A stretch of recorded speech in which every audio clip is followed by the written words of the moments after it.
আসসালামু আলাইকুম।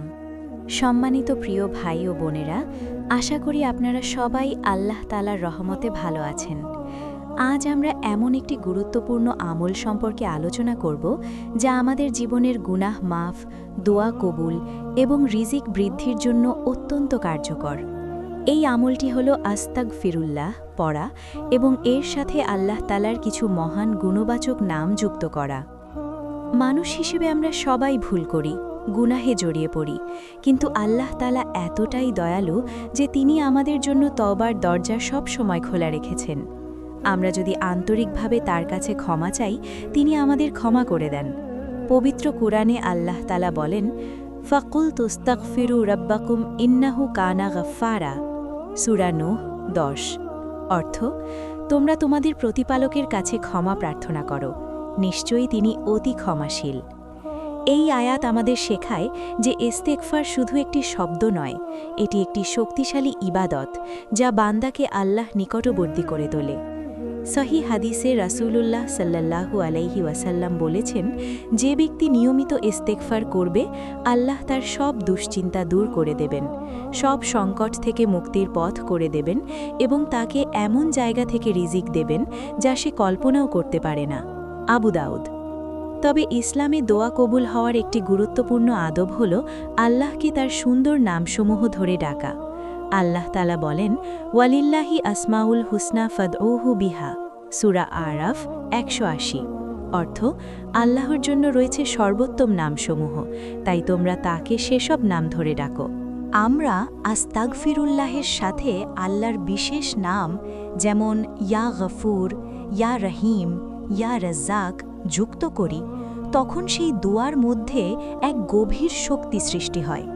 কারণ আমরা তখন সরাসরি আল্লাহর নির্দিষ্ট গুণকে লক্ষ্য করে তার কাছে চাইছি, ক্ষমা, দয়া ও রিজিক।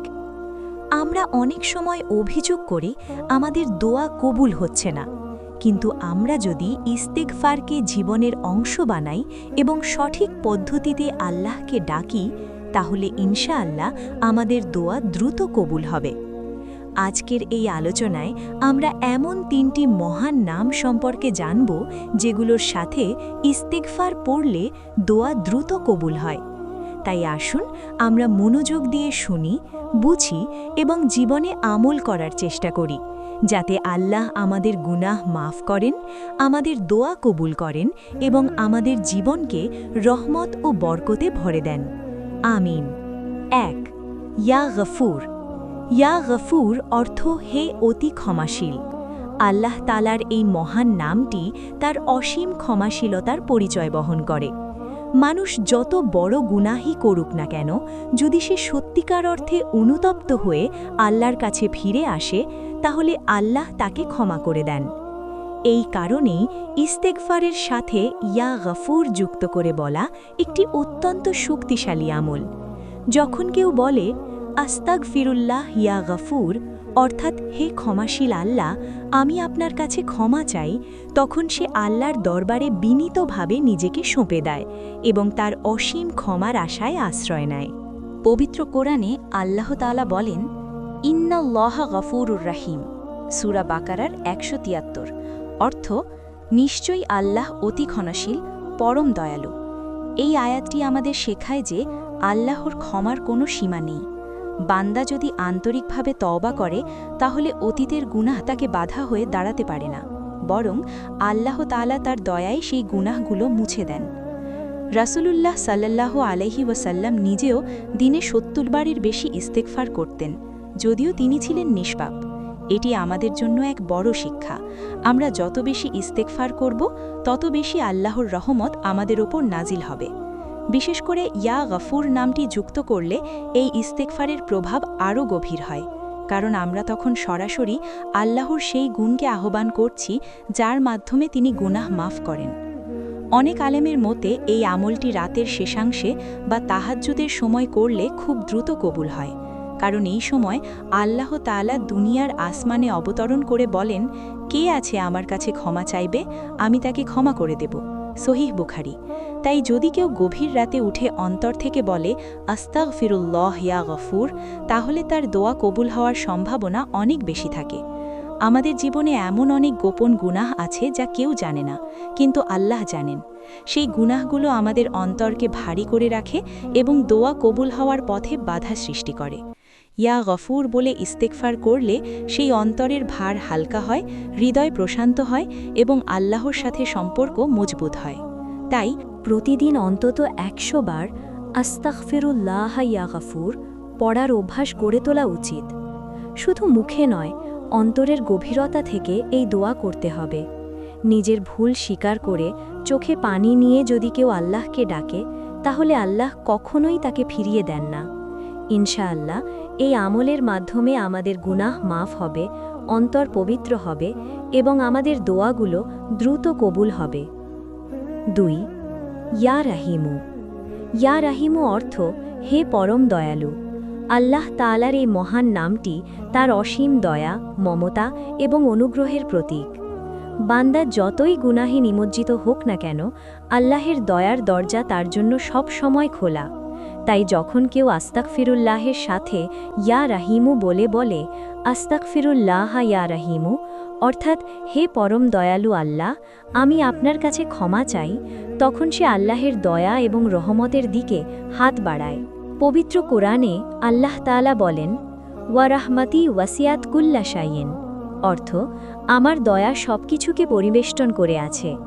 এই আয়াত আমাদের জন্য এক বিশাল আশার বার্তা, কারণ এর মাধ্যমে বোঝা যায় পৃথিবীর কোনো গুনাহই আল্লাহের দয়ার বাইরে নয়, যদি বান্দা সত্যিকারভাবে ফিরে আসে। ইস্তেগফার মানুষের অন্তরকে পরিশুদ্ধ করে, আর ইয়া রাহিমু সেই পরিশুদ্ধ অন্তরে আল্লাহের দয়ার আলো ঢেলে দেয়। অনেক সময় আমরা জীবনের বিভিন্ন সমস্যায় হতাশ হয়ে পড়ি, মনে হয় আল্লাহ হয়তো আমাদের দোয়া কবুল করছেন না। কিন্তু বাস্তবতা হলো আমরা হয়তো সেইভাবে আল্লাহকে ডাকছি না যেভাবে ডাকা উচিত। ইয়া রাহিমু নামটি ধরে দোয়া করলে সেই দোয়ায় বিনয়, ভালোবাসা এবং নির্ভরতার এক গভীর অনুভূতি সৃষ্টি হয়। রাসূলুল্লাহ সাল্লাল্লাহু আলাইহি ওয়াসাল্লাম বলেছেন, আল্লাহ তার বান্দাদের প্রতি মায়ের চেয়েও বেশি দয়ালু। এই হাদিসটি আমাদের বোঝায়, আমরা যতই কষ্টে থাকি না কেন, আল্লাহ আমাদের কখনোই পরিত্যাগ করেন না। তাই আস্তাগফিরুল্লাহু ইয়া রহিম পড়ার মাধ্যমে আমরা শুধু ক্ষমাই চাই না, বরং আল্লাহর বিশেষ দয়া লাভের জন্য প্রার্থনা করি। বিশেষ করে যারা মানসিক অশান্তি, দুশ্চিন্তা বা জীবনের কঠিন পরিস্থিতির মধ্যে আছেন, তাদের জন্য এই আমলটি অত্যন্ত উপকারী। ফজরের নামাজের পর বা দিনের নিরিবিলি সময়ে বসে মনোযোগ সহকারে এই দোয়া পড়লে অন্তরে এক ধরনের প্রশান্তি অনুভূত হয়, কারণ তখন বান্দা অনুভব করে সে এক দয়ালু রবের সামনে নিজের কষ্ট প্রকাশ করছে, যিনি সবকিছু শুনছেন এবং জানেন। তাই প্রতিদিন নিয়মিত অন্তত ১০০ বার আস্তাগফিরুল্লাহু ইয়া রহিম পড়ার অভ্যাস করে তোলা উচিত। শুধু ঠোঁটে নয়, অন্তরের গভীরতা থেকে আল্লাহর কাছে ফিরে আসতে হবে। নিজের দুর্বলতা স্বীকার করে যদি কেউ ইয়া রহিম বলে আল্লাহকে ডাকে, তাহলে ইনশাআল্লাহ আল্লাহ তার প্রতি দয়া করবেন, তার দোয়া কবুল করবেন এবং তার জীবন থেকে কষ্ট দূর করে দেবেন। ৩. ইয়া রাজ্জাকু। ইয়া রাজ্জাকু অর্থ হে মহান রিজিকদাতা। আল্লাহ তাআলার এই গুণবাচক নামটি আমাদের স্মরণ করিয়ে দেয় যে পৃথিবীর প্রতিটি জীবের রিজিকের দায়িত্ব একমাত্র আল্লাহর হাতে। মানুষ যত চেষ্টা পরিশ্রমী করুক না কেন, আল্লাহ না চাইলে সে কিছুই অর্জন করতে পারে না। তাই যখন কেউ আস্তাগফিরুল্লাহর সাথে ইয়া রাজ্জাকু পড়ে, যুক্ত করে বলে আস্তাগফিরুল্লাহ ইয়া রাজ্জাক, অর্থাৎ হে রিজিকদাতা আল্লাহ, আমি আপনার কাছে ক্ষমা চাই, তখন সে আল্লাহর কাছে শুধু গুনাহ মাফি চায় না, বরং হালাল রিজিকের দরজাও খুলে দেওয়ার আবেদন জানায়। পবিত্র কুরআনে আল্লাহ তাআলা বলেন, ইন্নাল্লাহা হুয়ার রাজ্জাকু যুল কুওয়াতিল মাতিন, অর্থ নিশ্চয়ই আল্লাহই মহান রিজিকদাতা, তিনি শক্তির অধিকারী, অটল। এই আয়াতটি আমাদের নিশ্চিত করে যে রিজিকের মালিক একমাত্র আল্লাহ, আর তিনি চাইলে অপ্রত্যাশিত উৎস থেকেও বান্দাকে দান করতে পারেন। ইস্তেগফার ও রিজিকের মধ্যে গভীর সম্পর্ক রয়েছে। কুরআনে সূরা নূহে আল্লাহ তাআলা উল্লেখ করেন যে ইস্তেগফার করলে আকাশ থেকে বৃষ্টি বর্ষিত হয়, সম্পদ ও সন্তান বৃদ্ধি পায় এবং জীবনে বরকত আসে। এর মাধ্যমে বোঝা যায় আস্তাগফিরুল্লাহ শুধু গুনাহ মাফির জন্য নয়, বরং দুনিয়াবি উন্নতির জন্যও একটি শক্তিশালী আমল। যখন কেউ ইয়া রাজ্জাক নামটি যুক্ত করে ইস্তেগফার করে, তখন সে আল্লাহর সেই গুণকে আহ্বান করে যার মাধ্যমে আল্লাহর রিজিক প্রদান করেন।